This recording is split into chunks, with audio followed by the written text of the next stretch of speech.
J'ai toujours dit dans ma vie, j'aurai une fois une maison. Alors c'est clair qu'en Suisse ou en France, c'est un peu difficile quand même, à moins d'avoir des crédits, je ne sais pas combien de temps sur le dos. Donc on est venu ici. C'est un rêve qui est devenu réalité.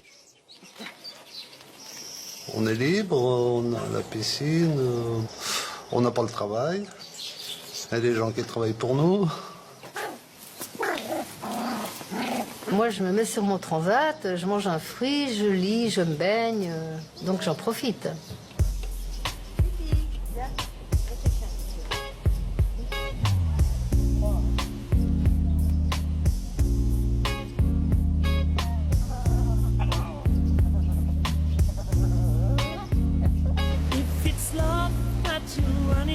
Ancien petit village de pêcheurs au Sénégal, Saly a été aménagé en station balnéaire. Situé à 80 km au sud de Dakar, Saly est en pleine expansion. De plus en plus d'Occidentaux deviennent résidents et propriétaires de la maison de leurs rêves. Qu'est-ce qui les pousse à quitter l'Europe? Pourquoi l'Afrique? Quels liens ont-ils avec les Sénégalais? Entre désir et réalité, leurs aspirations sont-elles comblées? Nous sommes allés à la rencontre de Suisses qui se sont installés ici. J'aime la façon dont ils traitent les vieux, avec respect, tendresse. J'avais toujours dit, je finirais en Afrique quelque part, je ne savais pas où. Il faut avoir un rêve et puis il arrive. Alors là, c'est moi, il y a 15 ans, que j'ai acheté. Et à l'époque, vous aviez quel âge? Pas encore 50 ans. Voilà. Il n'y avait rien. J'ai rêvé. J'avais cette photo sur mon bureau. Elle disait, c'est pour ça que tu bosses.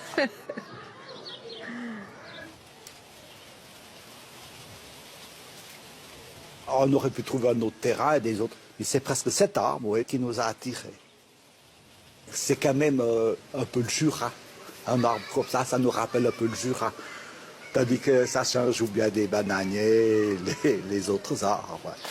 Allez hop, à la plage. Je trouve que c'est formidable de pouvoir se ressourcer, de ne pas avoir toujours ces gens qui se tuent au travail, alors que là, ils tuent le temps, ils ne se tuent pas au travail. Un Suisse, c'est reconnu qu'on travaille trop. Sincèrement, j'aurais jamais pensé qu'un jour j'aurais une maison et c'est ma fierté personnelle. Parce que c'est mon argent, même si c'est mon deuxième pilier, bien mon plan social, oui, j'en ai rien à foutre, mais c'est le mien.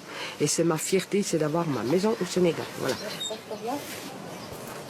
C'est une vie simple, ce qu'on n'a pas chez nous. On n'est pas jugé. J'ai pas fait d'études, j'ai rien dans ma tête. Moi, c'est les mains qui travaillent pour moi, qui savent beaucoup de choses. Mais ce que je sais, ça suffit. Voilà, ça suffit pour vivre ici. Et j'apprécie ça. Merci beaucoup.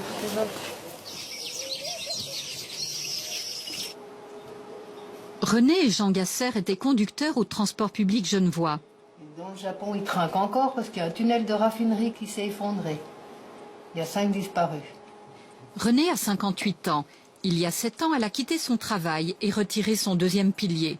Jean a pris sa pré-retraite. Ils ont migré et construit une maison au soleil.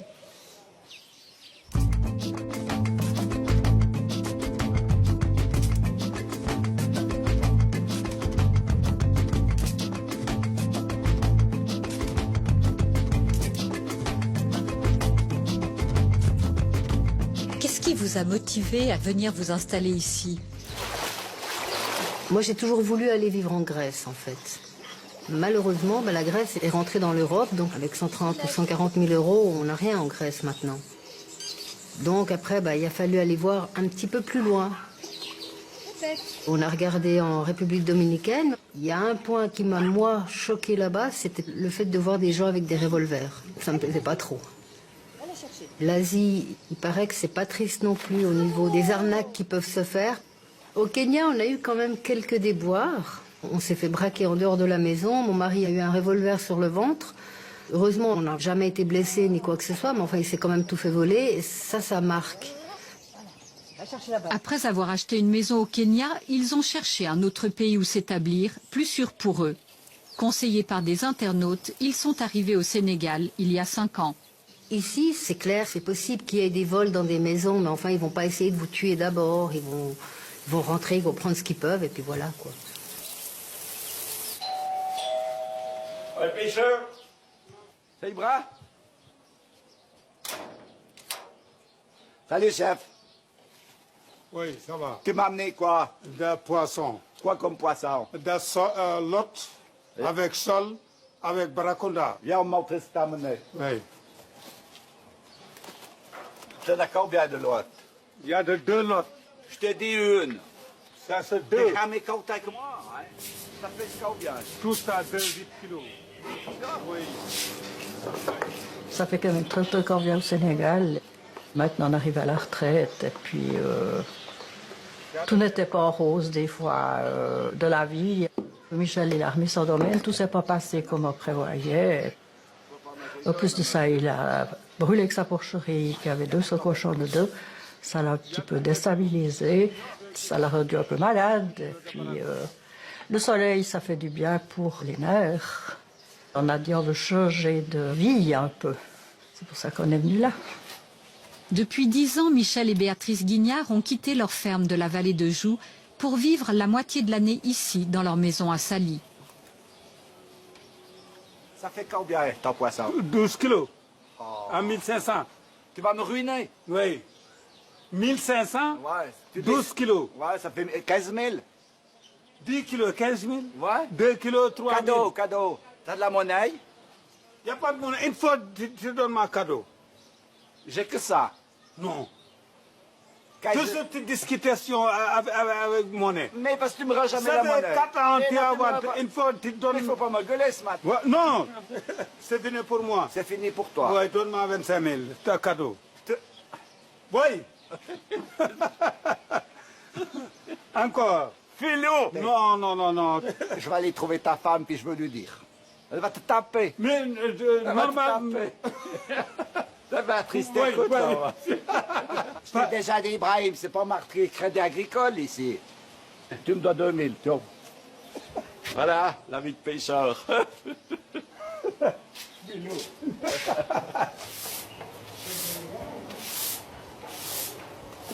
Oui, alors Binta, j'aurais bien souhaité qu'aujourd'hui tu nous tapes bien les coussins à cause de la poussière, il y en a eu beaucoup hier, les draps sur les lits, et puis normal comme d'habitude. Hein. Oui, Voilà. c'est vrai. Merci. C'est bon. Allez, à tout à l'heure. Ok. J'y vais. À tout à l'heure. T'as quelque chose, non? Non, c'est bon. Bien, Oui. C'est quand même ce rêve qui s'est réalisé. Avant, au Kenya, on a eu une maison, il n'y avait pas de piscine. Et maintenant, on a un joli terrain, une maison et la piscine. Bon, finalement, on a quand même, enfin, très personnellement, de mes aspirations profondes, j'ai eu ce que je voulais.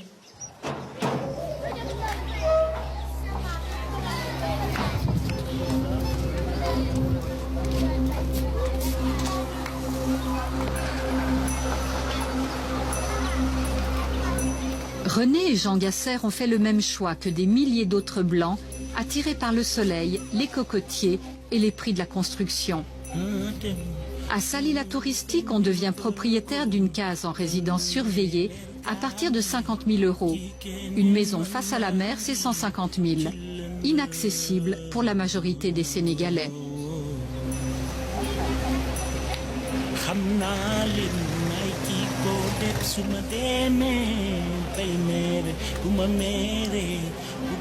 Dans la région, la concentration de touristes qui étalent leurs richesses attire les vendeurs ambulants et les petits mendiants.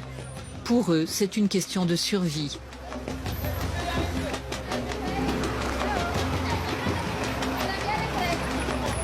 La disparité économique entre blancs et noirs provoque l'exaspération.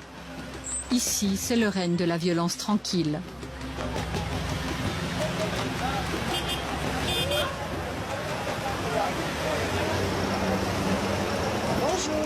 Bonjour. Ça va et toi? T'as des belles fraises aujourd'hui, hein? Mais je vais les choisir, hein, quand même. Pas de souci. D'accord. Tu me mets 4 pamplemousses. Madame, tu prends les fraises? Des roses. Attends, parce que c'est moi qui les choisis, mes fraises. Il n'y a pas de souci. Bon. Alors on a les concombres. Vous allez à Saly, vous êtes harcelé par les vendeurs de tableaux, de lunettes, de parfums. Les petits talibés qui, eux, crèvent la dalle. 1,5 kg. C'est vraiment du harcèlement. Et allez, achète-moi ci. Mais c'est pas cher. Mais oui, mais je peux pas t'acheter tous les jours une paire de lunettes. J'en ferai quoi? Non merci. Non merci. Non merci. J'ai dit 3 fois, je l'ai fâché. Oui, moi je sais que pour ouvrir la main, mais je n'en veux pas, tu vois, je crois tout le monde et je n'en veux pas. Oui. D'accord, puis des lunettes j'en ai, alors merci beaucoup. Allez, bonne journée. D'accord, ils sont toujours dans la demande. Tout le temps, donne-moi, donne-moi, donne-moi. C'est fatigant. Alors... C'est un peu marqué pigeon sur la tête. Comme si on était des pompes à fric. Ça peut être très choquant pour ceux qui vont l'entendre. Mais malgré tout, à un moment donné, quand on vit en Afrique, où que ce soit en Afrique, on est obligé de s'endurcir. Donc, c'est vrai que ça fait mal au cœur, mais c'est pas nous qui pourrons changer leur mode de vie. Et c'est pas nous qui pourrons aider tout le monde. À notre petit niveau, on aide ce qu'on peut notre jardinier. Si la femme de ménage, il y a quelque chose, on va essayer de l'aider du mieux possible, mais on n'ira pas dehors aider encore d'autres personnes qu'on ne connaît pas, parce qu'il ne faut pas non plus toujours faire ça. Les gens doivent se prendre en charge, malgré tout. 3-4 fromages et jambon. Vous n'avez pas un chariot? Ici. Dans cette région touristique, on y trouve des supermarchés comme en Europe. Les caddies débordent, un contraste avec la majorité des Sénégalais qui ne peuvent se payer qu'un repas par jour. Merci bien. À la prochaine. Ici, une employée gagne 115 000 francs CFA, soit 175 € par mois. Un bon salaire pour la région. Alors que beaucoup vivent de petits boulots et arrivent péniblement à gagner 1 500 francs CFA, soit 2 € par jour.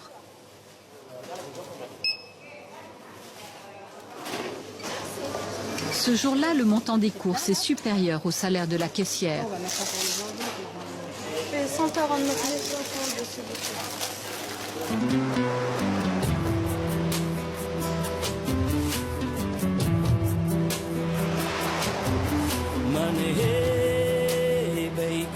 Pour la plupart des résidents, leur premier contact avec l'Afrique s'est fait à l'occasion de vacances.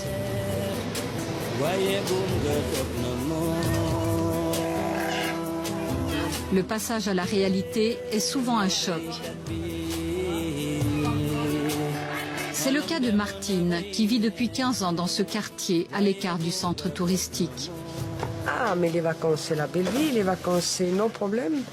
C'est les bonnes soirées, les journées baignades, piscine, plage, petites excursions, on fait des connaissances. Pendant les vacances, les gens, ils sont toujours très attachants, ils sont prévenants, ils font bien attention qu'il n'y ait personne qui vienne nous déranger, etc. Mais y vivre, c'est autre chose. Parce que, voilà, on nous aime pour ce qu'on a. Et puis on nous aime pour ce qu'on pourrait leur donner. Donc on est des proies pour eux. Le blanc, c'est ça au Sénégal. Telle est la rengaine des Blancs qui se sont installés dans la région. Beaucoup, modestes en Europe, deviennent ici de riches toubabs. Une sorte de revanche, mais pas tout simple à vivre. En tant qu'ouvrière, j'étais arrivée à une place de travail que j'aimais. Les heures de travail ne me gênaient pas. J'étais bien avec mes chefs, patrons, etc. et tout, ça baignait pour moi. Et voilà, le château de cartes s'est effondré. Il y a eu les licenciements. Que faire? Alors, ce qu'on me proposait à l'entreprise en remplacement, ça ne me plaisait pas du tout. Et suite à ça, j'ai fait un peu la maline en disant que bon, moi je vais au Sénégal, je m'achète un bout de terrain, je me fais une petite case, il me faut rien de plus, et puis voilà. Alors Théo, ça va? Ça va bien? Ouais. Alors, donne-moi une boîte de thon, s'il te plaît. Marlboro 2. Alors si on veut, quelque part, j'ai quand même un peu la belle vie, quoi. J'ai pas de patron, c'est moi le patron. Le boss, c'est moi. J'en ai assez eu avec le chronomètre dans les poches. Ça, il n'y en a plus ici, il n'y a plus de chronomètre, ça n'existe plus. Martine est devenue son propre patron. Obligée de gagner sa vie, elle fait chambre d'hôte pour les routards.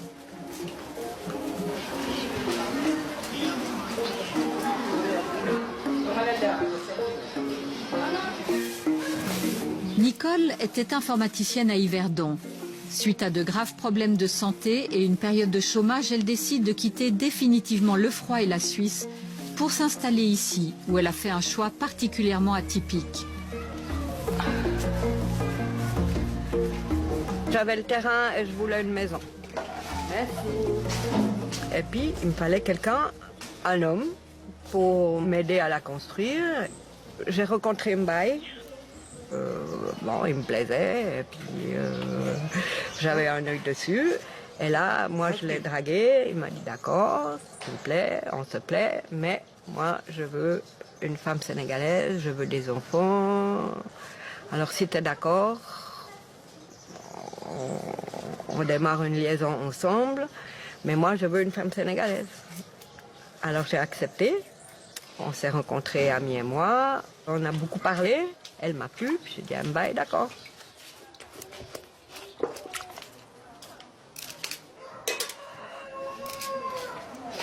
Nicole est considérée comme l'aînée. Son mari Mbaye a 15 ans de moins qu'elle. Ami, la coépouse, en a encore 15 de moins. Ici, au Sénégal, à majorité musulmane, la polygamie est courante. Plus rare d'avoir une épouse noire et une blanche. Comment est-ce perçu dans le quartier? Ah mais curieux pour les gens. Vraiment pour les gens, c'est autre chose quoi. Pour moi, c'est Dieu qui l'a fait quoi. Mais pour eux, c'est moi qui l'a fait. Or que moi, je suis pour rien. C'est Dieu qui a fait mon destin, que j'ai une épouse noire et blanche. Et ça se passe comment? Ah mais il y a de l'harmonie, il y a de l'ambiance à la maison. C'est très sympathique quoi.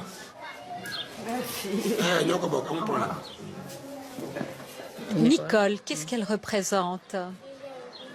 Pour moi, elle représente tout pour moi. Parce qu'elle aime mes enfants. Oui, c'est ça la meilleure chose. Elle aime mes enfants. Et moi, celle qui aime mes enfants, je l'aime. Ça, c'est Nogoy Nicole, comme moi, qui a 10 ans. Siré Marguerite, comme ma maman, qui a 8 ans.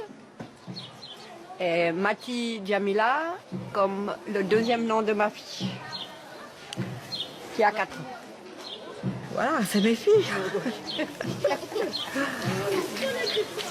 Et puis, bon, je pensais que Djamila serait la dernière. Et puis voilà que le 4e lardon nous arrive dessus. Quand je suis revenue de mes vacances et puis qu'on m'a annoncé qu'il y a... on m'a pas annoncé, j'ai vu. Ami était enceinte depuis déjà un bon bout de temps et on m'a rien dit. Et puis j'étais vers Mbaye, je dis mais Ami, elle est enceinte. Il me dit, eh ben ouais, maintenant, ben voilà, il est là quoi. Celui-là, je ne vais pas m'en occuper autant que les autres. Il y a un kilo là. Alors tu veux 700? Oui, 700, oui. Une fois qu'on a eu habité là, on a tout de suite été assez bien acclimatés parce que dans le quartier, il y avait relativement une bonne ambiance, des gens très gentils, des enfants qui vous disent tous les matins bonjour, ce qui se passe plus chez nous. Après, on se connaît tous, ça, c'est formidable. On voit les moutons, il y a quand même les vaches qui passent dans le coin, il y a les chevaux tous les jours avec les charrettes. C'est toute une autre vie. Alors ça, j'étais sûr.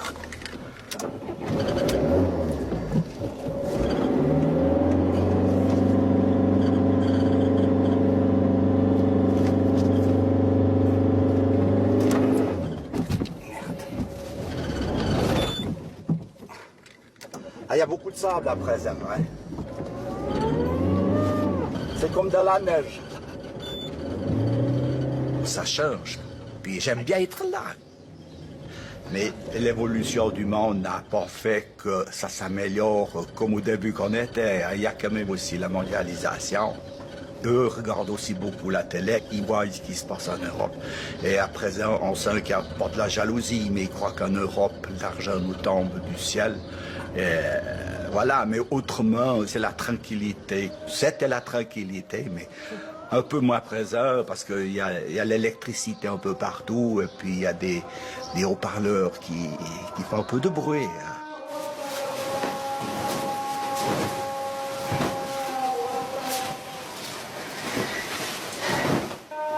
On est un quartier tranquille. Les 2 premières années qu'on est venu là, il n'y avait pas de bruit. Et puis ça s'est gentiment monté. C'est arrivé à un stade au bout de 4 ans où vraiment c'était insupportable. Si bien que tout le monde était mécontent de ça, on s'est dit, bon, on va essayer de faire quelque chose, pas pour les faire arrêter, parce qu'on est d'accord comment face à leur religion, mais pour les faire baisser au moins leur son, parce que c'est mis vraiment très haut. Quand vous avez construit, vous deviez connaître ces différences culturelles, alors? Quand on est arrivé là, il n'y avait pas de l'électricité partout. Ils ont amélioré parce que les Toubabs, les Blancs, sont venus construire ici et ils ont emmené la lumière, l'électricité, l'eau. Ces gens en ont profité. Que si on n'était pas venus, ils n'auraient peut-être pas encore l'électricité. Alors qu'avant, la mosquée a toujours existé, mais il n'y avait pas de haut-parleur. Ma femme fait peut-être l'oreille plus fine que moi. Mais moi, quand je dors, puis c'est tout. Hein. Choisir un pays lointain pour s'y établir, c'est faire le choix d'une immersion dans un autre monde avec toutes ses différences. Pourtant, tous ne s'y sont pas préparés.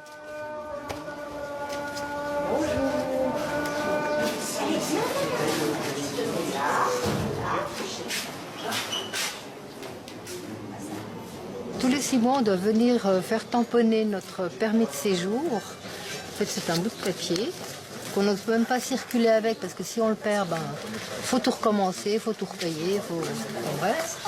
Donc tous les 6 mois, il faut faire ça, pour être en règle. Bonjour, commandant.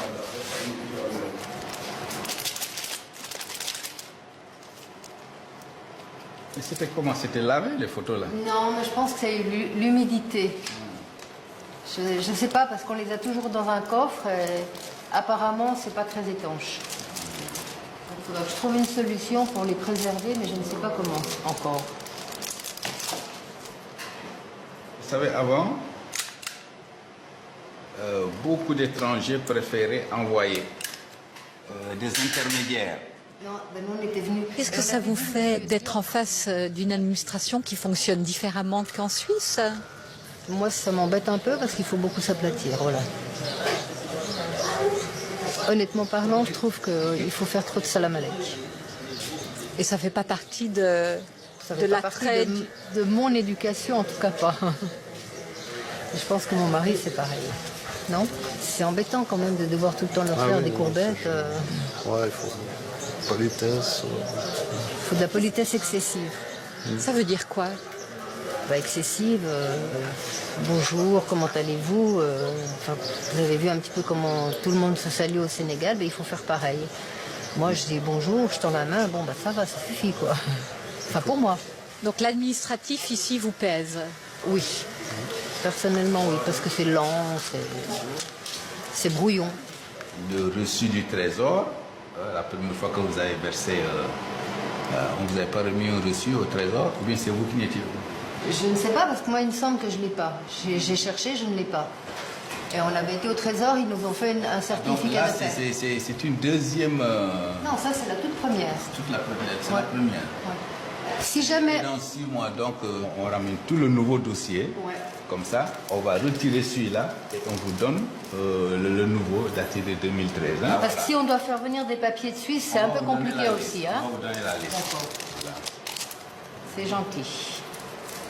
Eh bien, merci beaucoup. Voilà, Est-ce que c'est pas le lot de tous les étrangers qui habitent dans un autre pays? Écoutez, moi j'ai habité en Grèce. Peut-être là c'est un des meilleurs pays pour ça, je sais pas. La Suisse c'est pas mieux. Oh, bah dis donc, en Suisse, tu téléphones, t'as tes papiers, hein, pratiquement. Non mais tu vois enfin. la queue qu'ils font devant les offices, là. Ça se passe pas toujours très bien non plus. Hein. Bon, alors j'ai eu de la chance jusqu'à maintenant, je sais pas. Permis, Ah ben pour les étrangers. Ah, tu pour dis. les étrangers, Ouais. pardon, oui. Ouais. Bien sûr. Oui, alors à ce niveau-là, oui. Voilà. On leur rend l'appareil si on veut. Vous voulez dire quoi? Bah, qu'en Suisse, les étrangers vont aussi bien galérer pour avoir leur papier. Donc peut-être que... Peut-être que... Un retour des choses.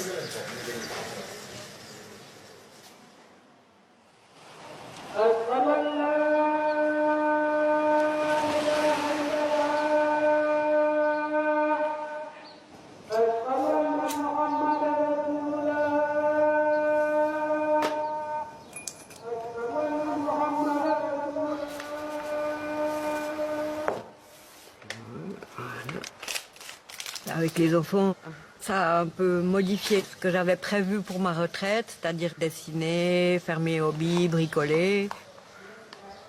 Ils m'ont envahi, mais en même temps, je les adore, quoi.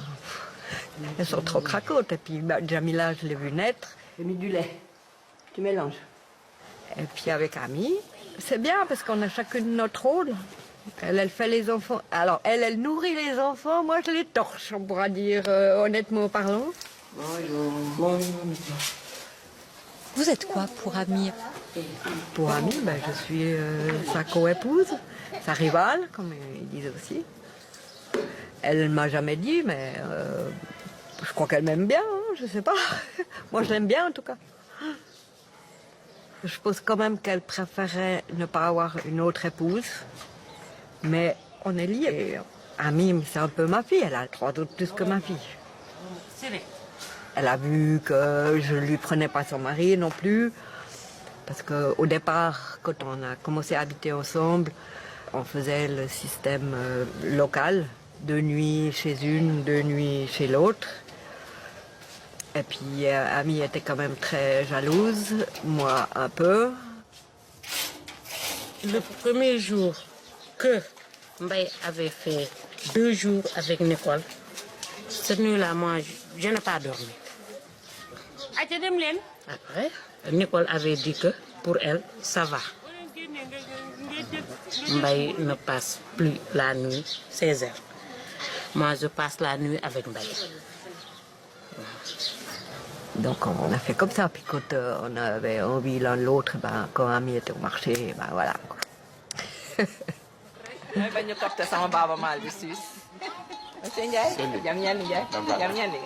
Et Nicole, est-ce que, à vos yeux, elle est encore une toubab?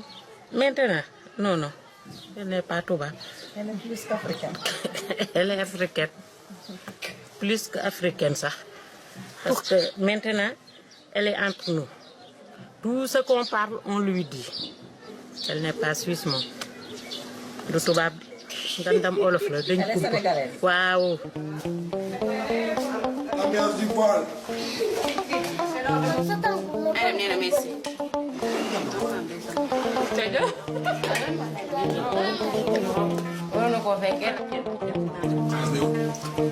Hop là, oui. Alors Nicole, pourquoi vous ne mangez pas avec eux?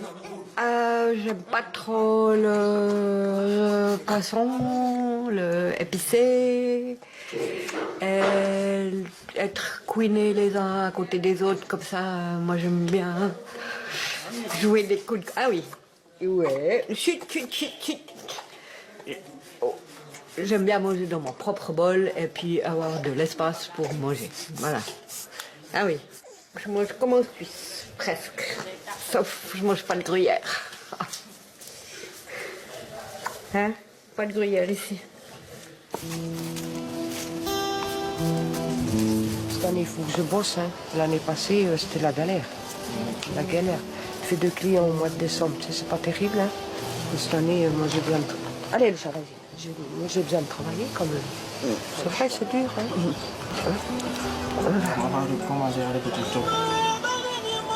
Après, vous faites la danse. Ah, oui. C'est difficile, hein? Mais ça rentre. Ça rentre. Hein. Non, c'est Mais vraiment... j'oublie, quoi. En venant s'installer ici, Martine a vécu 1 an avec un amoureux sénégalais rencontré sur la plage. Comme c'est souvent le cas dans cette région touristique, il avait 15 ans de moins qu'elle. Il y avait une bonne ambiance. Des fois, on allait au bord de la plage, il y a des fois, on allait au marché. Sinon, on passait la journée ici à faire le thé. C'est long, hein, le thé. Il peut durer 1 heure comme il peut durer toute la journée. C'était cool, comme on dit. Puis avec le temps, après, un jour, il est rentré à la maison. Oui, alors, tu sais, c'est quand même pas normal que j'aille travailler à Sali. Je suis quand même avec une blanche. Il faudrait au moins que j'aie une voiture et puis que je fasse le taximan. Mais lui, ce qu'il aurait voulu, c'est que je lui achète une voiture, qu'il fasse travailler par un autre Sénégalais, et puis lui, qui joue au boss, et puis qu'il encaisse les ronds. Puis je dis, moi, ça va pas marcher. Parce que j'avais acheté une voiture, moi, j'avais mis un chauffeur, moi, on s'entendait très bien avec ce chauffeur. Il a été jaloux, il a tout fait, il a tout saboté, jusqu'à qu'il ramasse les clés de ce chauffeur. Il m'a même ramassé ma bagnole. D'accord. Je n'ai rien dit. Je l'ai foutu dehors, point, on n'en a plus entendu pas. J'ai dit ça n'ira jamais. Jamais.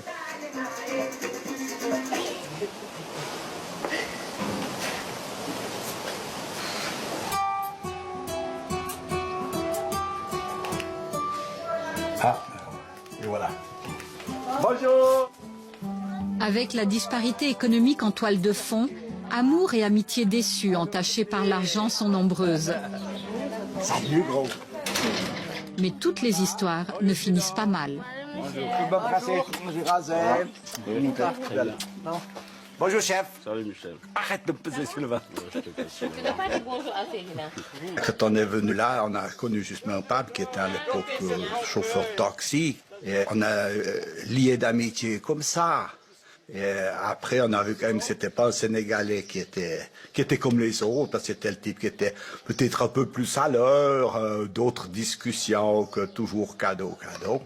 Et c'est comme ça qu'on s'est mis en contact avec lui. Voilà, les gars. Après s'être connus au Sénégal, ils se sont retrouvés dans la vallée de Joux, où Pape est venu travailler plusieurs étés. Ils m'ont beaucoup aidé du point de vue affectif. Quand j'étais en Suisse déjà, pour le travail, ils me remontaient le moral. Je me rappelle souvent le soir, quand je n'ai pas le moral, je les appelle quand même pour parler un peu. Et je suis une personne très entreprenante, donc j'avais déjà un projet en tête. Déjà, c'est de rester dans mon pays, de monter quelque chose. Et je m'en étais ouvert à lui. Au début, c'était pas forcément pour qu'il me procure quelque chose, mais de chercher pour moi un engin dans le domaine de l'assainissement que je comptais acquérir. Pape voulait acheter un camion d'occasion pour se lancer dans le nettoyage des fosses septiques. Il vendait du chameau hier. Un domaine à l'époque quasi inexistant au Sénégal.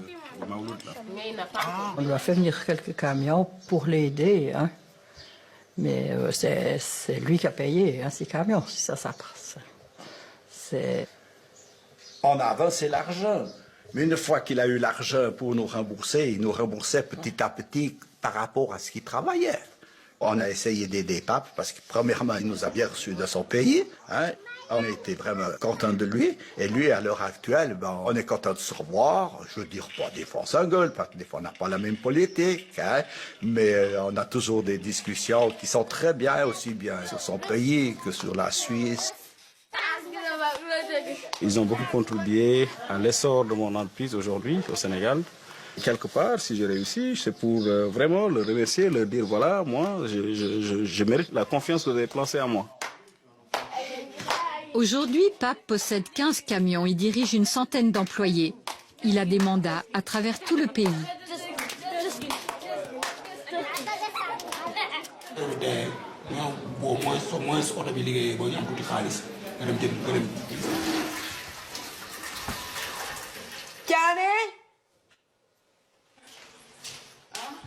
S'il te plaît, tu peux aller me chercher une bouteille de lotion là, à la boutique? Merci. Nicole a investi tout son deuxième pilier dans son projet de vie à Sali. En Suisse, son faible revenu l'obligerait à demander l'aide sociale. Et pourtant, ici, elle est celle qui a de l'argent. Ils pensent que je suis riche. Et comparativement aux autres gens de la rue, je suis. J'ai mon AVS qui tombe chaque mois. Je sais que même si la dernière semaine, elle est dure, dans quelques jours, il y a quelque chose qui va venir. Les gens de ma rue, ils n'ont rien. Il y a des gens, ils n'ont pas d'eau, pas d'électricité. Ils ont besoin de mon puits pour... Donc moi, j'ai toujours laissé la porte ouverte. Tout le monde peut venir.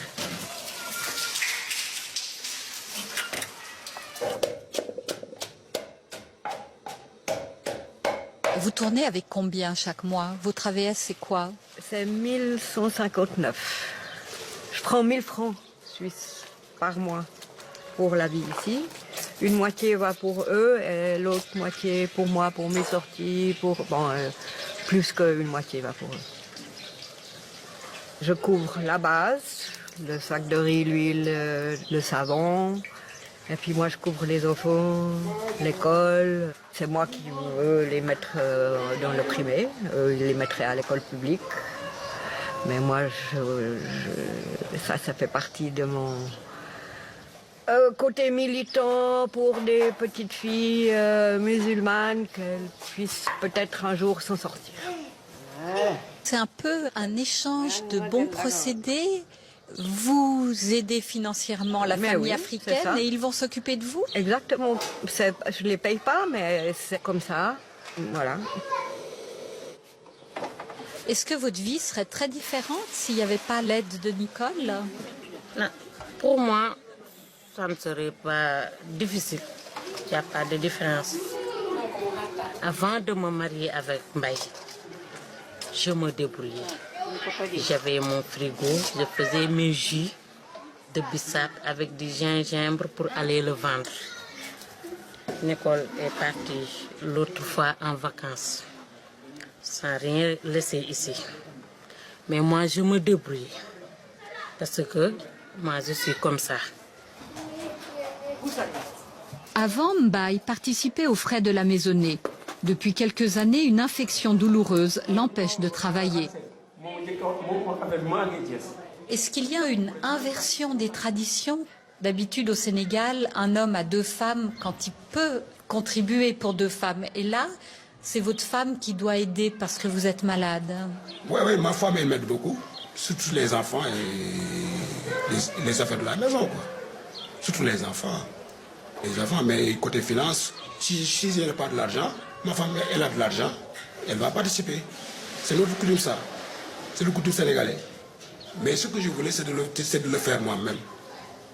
Parce que c'est moi qui devrais faire ça. Parce que je suis le chef de la famille. Si j'avais de l'argent, Nicole vient au Sénégal, comme ça, moi, si j'ai les moyens, je peux le prendre en charge. Sans problème. Parce qu'on s'aime sans l'argent.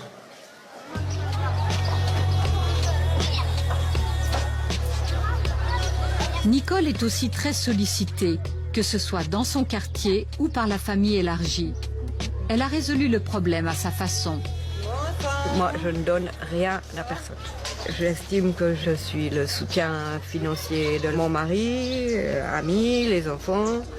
Mais les autres membres de la famille, je ne donne pas, c'est tout. Donc à se démerder. Si on veut, on peut aller bosser ici. Je leur ai dit, mais allez bosser. Moi, j'ai bossé pour mon fric. On m'a rien donné.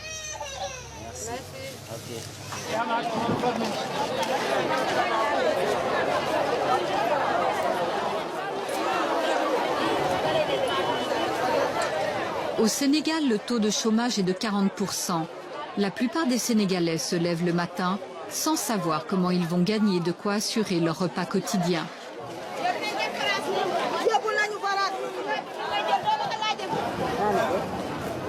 Les petits marchands passent la journée ici. Ils achètent quelques kilos de fruits ou de légumes pour les revendre à l'unité.